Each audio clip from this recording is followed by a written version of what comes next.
continue avec notre 8e vidéo. On continue la lecture de la lettre du pape François sur la petite Thérèse, c'est la confiance. Le sous-titre « Pluie de roses » au numéro 42.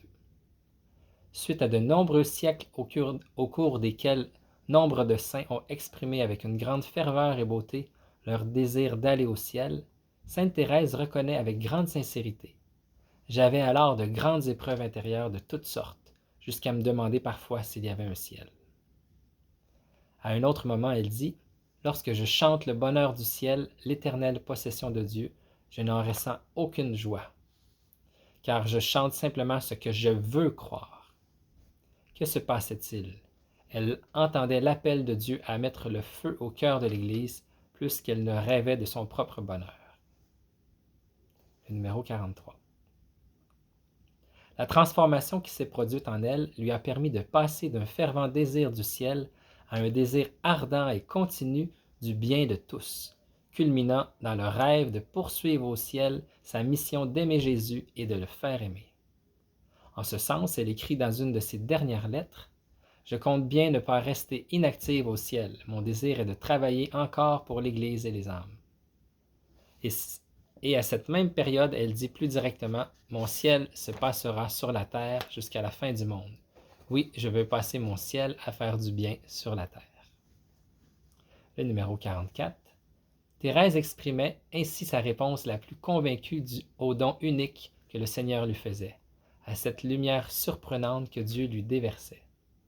De cette façon, elle arrivait à sa dernière synthèse personnelle de l'Évangile, qui partait de la pleine confiance pour atteindre son point culminant dans le don total aux autres.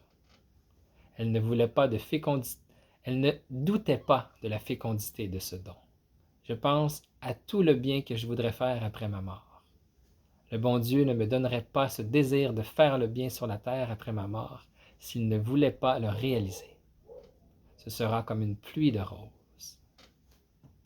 Et le numéro 45, on termine avec ce numéro-là pour aujourd'hui. Le cercle se ferme. C'est la confiance. C'est la confiance qui nous conduit à l'amour et nous libère ainsi de la peur. C'est la confiance qui nous aide à détourner le regard de nous-mêmes. C'est la confiance qui nous permet de remettre entre les mains de Dieu ce que lui seul peut faire.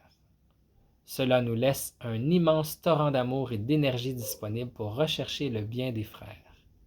Et ainsi, au milieu de la souffrance de ces derniers jours, elle pouvait dire: « Je ne compte plus que sur l'amour. » À la fin, seul compte l'amour.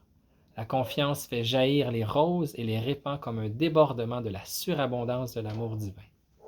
Demandons-la comme un don gratuit, comme un don précieux de la grâce, pour que les voies de l'Évangile s'ouvrent dans nos vies.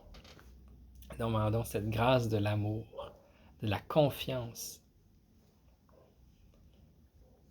C'est vraiment magnifique.